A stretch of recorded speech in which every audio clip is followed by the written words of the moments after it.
Russia Ukraine യുദ്ധം തീവ്രമായിക്കൊണ്ടിരിക്കുന്ന ഈയൊരു സാഹചര്യത്തിൽ ഡിസംബർ മാസം 30-ാം തീയതി ഉക്രൈന്റെ ആക്രമണം റഷ്യൻ ടെറിട്ടറിക്കുള്ളിൽ ഉണ്ടായിരുന്നു. ഇത് ശരിക്കും ഉള്ളതാണോ? റഷ്യക്കുള്ളിൽ എങ്ങനെ ഉക്രൈന് ആക്രമണം നടത്താൻ പറ്റുമെന്ന് ചോദിച്ചാൽ തീർച്ചയായും അതെ.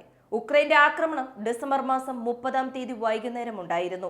റഷ്യ ചെയ്യുന്നത് പോലെ റഷ്യയുടെ സ്ട്രാറ്റജിക്ക് അനുസരിച്ചുള്ള ഒരു ആക്രമണമാണ് ഉണ്ടായിരുന്നത്. ഡ്രോൺ ആക്രമണവും അതുപോലെ തന്നെ മിസൈൽ ആക്രമണവും ഉണ്ടായിരുന്നു. ഈ ഒരു ആക്രമണത്തിൽ 21 റഷ്യൻസ് മരണപ്പെട്ടിട്ടുണ്ട്. ഇതിന് പുടിൻ പറഞ്ഞത് എന്താണെന്ന് വെച്ചാൽ ഇതിന്റെ തിരിച്ചടി തീർച്ചയായും ഉണ്ടാകും. ഇപ്പോൾ ഉക്രൈൻ ഈ ചെയ്തത് ചെയ്യാൻ പാടില്ലാത്തതാണ് എന്ന ഒരു മുന്നറിയിപ്പ് കൊടുത്തിട്ടുണ്ടായിരുന്നു. അതിനനുസരിച്ചുള്ള തിരിച്ചടിയും കൊടുത്തിട്ടുണ്ട്. ഉക്രൈൻ നടത്തിയ ആക്രമണത്തിന്റെ വിശദാംശങ്ങളും അതുപോലെ തന്നെ റഷ്യയുടെ തിരിച്ചടിയുമാണ് ഈ ഒരു വീഡിയോയിലൂടെ നമ്മൾ അറിയാൻ പോകുന്നത്.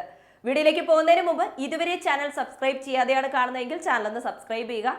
കൂടാതെ വാട്സ്ആപ്പ് ചാനലിന്റെ ലിങ്ക് ഡിസ്ക്രിപ്ഷൻ ബോക്സിലുണ്ട്, മറക്കാതെ ജോയിൻ ചെയ്യുക. വോയിസ് ഓഫ് വിക്കിയിലേക്ക് എല്ലാവർക്കും സ്വാഗതം.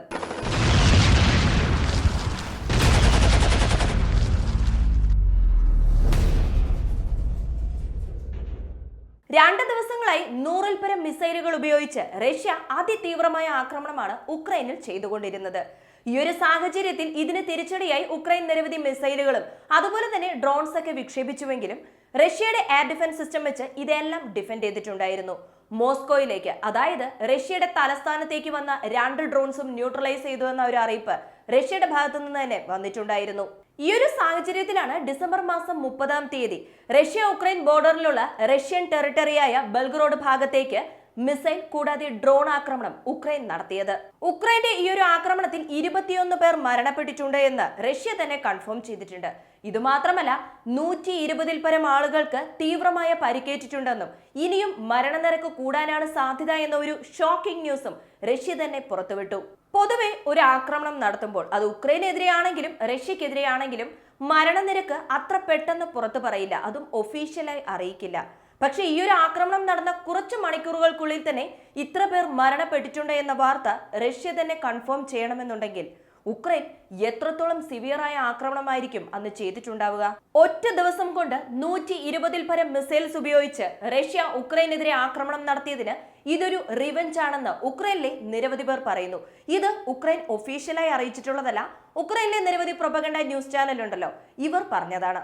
സോഷ്യൽ മീഡിയ പ്ലാറ്റ്ഫോമിൽ ഉക്രൈന്റെ ഒഫീഷ്യൽ പേജിലാണ് ഇങ്ങനെയുള്ള വാർത്തകൾ ഇപ്പോൾ വൈറലായി ഷെയർ ആയിക്കൊണ്ടിരിക്കുന്നത്. ഈ ഒരു ആക്രമണം ഉക്രൈനിൽ പ്ലാൻ ചെയ്ത് നടത്തിയ ആക്രമണമാണ്. ഉക്രൈൻ എങ്ങനെ ഈ ഒരു ആക്രമണത്തിന് തയ്യാറായി, അല്ലെങ്കിൽ എങ്ങനെയാണ് ഇത് ചെയ്തത് എന്ന് ചോദിച്ചാൽ, ഈ രാത്രികാലത്തിൽ ബെൽഗ്രോഡ് ഭാഗത്ത് റഷ്യയുടെ എയർ ഡിഫൻസ് സിസ്റ്റം മൂവ് ചെയ്യും. സ്ലോട്ട് അവസാനിച്ചതിന് ശേഷം ഒരു റീജിയണിൽ നിന്നും മറ്റൊരു റീജിയണിലേക്ക് റൊട്ടേഷൻ ബേസിസിൽ ഇത് എപ്പോഴും നടക്കുന്നതാണ്. ആ സമയവും സ്ഥലവും കൃത്യമായി ഉക്രൈൻ വീക്ഷിച്ച് അവിടെയുള്ള നിരവധി അപ്പാർട്ട്മെന്റ്സ് അതുപോലെ തന്നെ റെസിഡൻഷ്യൽ ബിൽഡിംഗിലൊക്കെ മിസൈൽ ആക്രമണവും അതുപോലെ തന്നെ ആർട്ടിലറി ഷെൽസും ഫയർ ചെയ്തിട്ടുണ്ട്. എന്നാൽ എയർ ഡിഫൻസ് സിസ്റ്റം മൂവ് ചെയ്യുന്ന സമയത്ത് ഈ എയർ ഡിഫൻസ് സിസ്റ്റം എൻഗേജ്ഡ് ആയിരുന്നെങ്കിൽ കൂടി വന്ന മിസൈലുകളിൽ 13 മിസൈലുകളെ റഷ്യ ന്യൂട്രലൈസ് ചെയ്തിട്ടുണ്ട്. മാത്രമല്ല 8 ഡ്രോൺസിനെയും ന്യൂട്രലൈസ് ചെയ്തു. പക്ഷേ ബാക്കി മിസൈലുകളെല്ലാം ജനവാസമുള്ള അപ്പാർട്ട്മെന്റ്സിലും ഷോപ്പിംഗ് മാളിലും വന്ന് പതിക്കുകയും വലിയൊരു ഡാമേജ് തന്നെ ആകുകയും ചെയ്തു. ഉക്രൈൻ ഇപ്പോൾ മിസൈൽ ആക്രമണം ചെയ്തു, ശരി, ഇതോടെ അവസാനിക്കുമോ എന്ന് ചോദിച്ചാൽ, ക്രീമിയയിൽ നിർത്തിയിട്ടിരുന്ന ഒരു ലാൻഡിംഗ് ഷിപ്പ്, അതിൽ മറ്റൊന്നുമില്ല. അതിൽ ആക്രമണം നടത്തിയതിന് തന്നെ 2 ദിവസം ഉക്രൈനെ റഷ്യ ശ്വാസം മുട്ടിച്ചു. അതിന്റെ ഹാങ് ഓവർ തന്നെ ഇതുവരെ ഉക്രൈന് മാറിയിട്ടില്ല. ഇപ്പോൾ ഇങ്ങനെ ഒരു ആക്രമണം നടന്നതിന്റെ വാർത്ത പുറത്തു വരുമ്പോൾ പുടിൻ പറയുന്നത് എന്താണെന്ന് വെച്ചാൽ, ഇതിന്റെ റിവെഞ്ച് ഉക്രൈൻ വിചാരിച്ചു പോലും നോക്കാത്തത്രയും ക്രൂരമായിരിക്കും. 21 റഷ്യൻ സിവിലിയൻസ് ആണ് മരണപ്പെട്ടിട്ടുള്ളത്. മരണനിരക്ക് ഇനിയും കൂടാം. അതുകൊണ്ട് തന്നെ ഉക്രൈനെതിരെ തീർച്ചയായിട്ടും റിവെഞ്ച് ഉണ്ടാകുമെന്ന ഡയറക്റ്റ് വാർണിംഗ് തന്നെ കൊടുത്തിട്ടുണ്ട്. തീർച്ചയായിട്ടും ഈ ഒരു സാഹചര്യത്തിൽ റിവെഞ്ച് ഉണ്ടാകും. മാത്രമല്ല വലിയൊരു എയർ അറ്റാക്ക് തന്നെ വീണ്ടും നടത്താൻ സാധ്യത ഏറെയാണ്. ഈ റഷ്യ ഉക്രൈൻ യുദ്ധം വളരെ പ്രധാനപ്പെട്ട ഒരു ഘട്ടത്തിലേക്ക് നീങ്ങിക്കൊണ്ടിരിക്കുകയാണെന്ന് പറയാം. കാരണം മാർച്ച് മാസം 17-ാം തീയതി റഷ്യൻ പ്രസിഡന്റിനായുള്ള തിരഞ്ഞെടുപ്പ് നടക്കുകയാണ്. അതിനു മുമ്പ് റഷ്യൻ ജനങ്ങൾക്ക് ഒരു പോസിറ്റീവ് സമീപനം ഉണ്ടാകാൻ വേണ്ടി റഷ്യ എത്രത്തോളം ഉക്രൈനെ ആക്രമിക്കാൻ പറ്റുമോ അതൊക്കെയും ചെയ്യും. അതിനുവേണ്ടി തന്നെ അവരുടെ ഗെയിം വേറെ ലെവലിൽ കളിച്ചുകൊണ്ടിരിക്കുകയാണ്. ഇങ്ങനെ ഒരു ആക്രമണം നടന്നത് പുറത്തറിഞ്ഞ ആ സമയം തന്നെ UNGA, United Nations general assembly പെട്ടെന്ന് ഒരു യോഗം വിളിച്ചു ചേർത്തു. ഉക്രൈൻ ചെയ്ത തെറ്റുകൾക്ക് തീർച്ചയായും തിരിച്ചടി കൊടുക്കുമെന്ന് പറഞ്ഞു. പക്ഷെ എപ്പോഴും പോലെ പാശ്ചാത്യ രാജ്യങ്ങളായിക്കോട്ടെ ഉക്രൈൻ ആയിക്കോട്ടെ ഇപ്പോഴും റഷ്യയാണ് പഴിചാരിക്കൊണ്ടിരുന്നത്. ഇപ്പോൾ നടന്ന ഈ ഒരു പ്രശ്നത്തിനും കാരണം ഞങ്ങളല്ല, യുദ്ധം ആരംഭിച്ചത് റഷ്യ ആയതുകൊണ്ട് തന്നെ അതിന്റെ തിരിച്ചടിയാണ് അവർക്ക് ലഭിച്ചുകൊണ്ടിരിക്കുന്നത് എന്നാണ് അവർ പറയുക. യുദ്ധം ആരംഭിച്ചതിന്റെ ആഫ്റ്റർ എഫക്ട്സ് ആണ് ഇപ്പോൾ റഷ്യ അനുഭവിക്കുന്നത് എങ്കിൽ കൂടി ഉക്രൈൻ നടത്തിയ ഈ ഒരു ആക്രമണത്തിന് ഉക്രൈൻ തന്നെ വളരെ പെട്ടെന്ന് ഉത്തരം പറയേണ്ടി വരും. ഈ ഒരു ആക്രമണത്തിന് ഉക്രൈൻ നിരവധി ടൈപ്പ് ഓഫ് മിസൈൽസ് ഉപയോഗിച്ചിട്ടുണ്ട്. സ്റ്റോം ഷാഡോ മിസൈൽ ഉപയോഗിച്ചിട്ടുണ്ട്, ഹൈമാസ് സിസ്റ്റത്തിലെ മിസൈലും ഉപയോഗിച്ചിട്ടുണ്ട്, ആർട്ടിലറി ഷെൽസ് ഉപയോഗിച്ചിട്ടുണ്ട്, ഡ്രോൺസ് ഉപയോഗിച്ചിട്ടുണ്ട്. റഷ്യയുടെ ഈ ഒരു സിറ്റിയിൽ ഉക്രൈൻ ആദ്യമായിട്ടാണോ ആക്രമണം നടത്തുന്നത് എന്ന് ചോദിച്ചാൽ ഈ ഒരു സിറ്റിയുടെ ജിയോഗ്രഫിക്കൽ ലൊക്കേഷൻ കണ്ടാൽ തന്നെ മനസ്സിലാകും ഉക്രൈനുമായി അതിർത്തി പങ്കിടുന്നതിൽ വളരെ പ്രധാനപ്പെട്ട ഒരു സിറ്റിയാണിത്.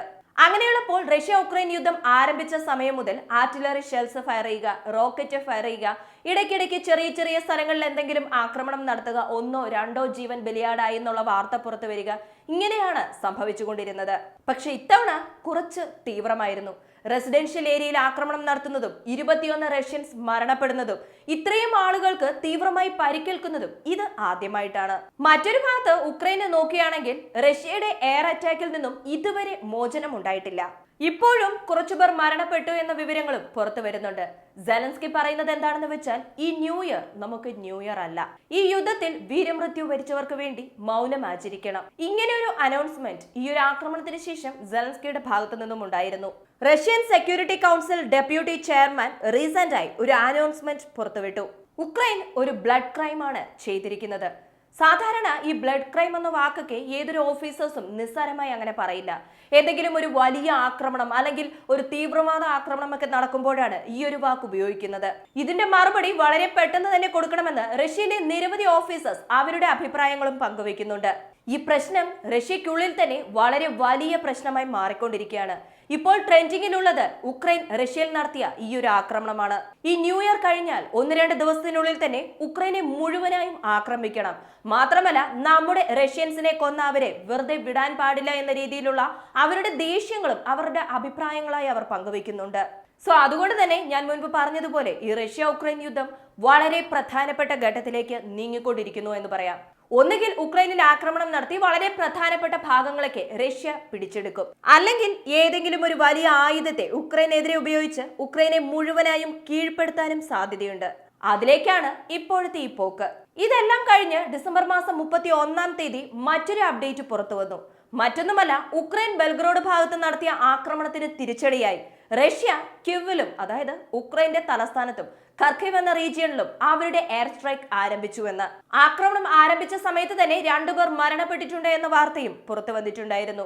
ഈ റിട്ടാലിയേഷൻ അറ്റാക്കിൽ റഷ്യ ഉക്രൈന് നികത്താനാവാത്ത നഷ്ടങ്ങളാണ് ചെയ്തു കൊടുത്തത്. ഓൾറെഡി ഉക്രൈനെതിരെയുള്ള റഷ്യയുടെ ആക്രമണം ശക്തി പ്രാപിച്ചു വരികയായിരുന്നു. ഇനിയും എന്തൊക്കെയാണ് സംഭവിക്കാൻ പോകുന്നത് എന്ന് കാത്തിരുന്ന് തന്നെ കാണാം. ഈ ഒരു അപ്ഡേറ്റിനെ കുറിച്ചുള്ള നിങ്ങളുടെ അഭിപ്രായങ്ങൾ മറക്കാതെ കമന്റായി ചേർക്കുക. വീഡിയോ ഇഷ്ടമാവുകയാണെങ്കിൽ ലൈക്ക് ചെയ്യുക, ഷെയർ ചെയ്യുക, ചാനൽ ഒന്ന് സബ്സ്ക്രൈബ് ചെയ്ത് സപ്പോർട്ട് ചെയ്യുക. വീണ്ടും അടുത്ത വീഡിയോയിൽ കാണാം. നന്ദി, നമസ്കാരം.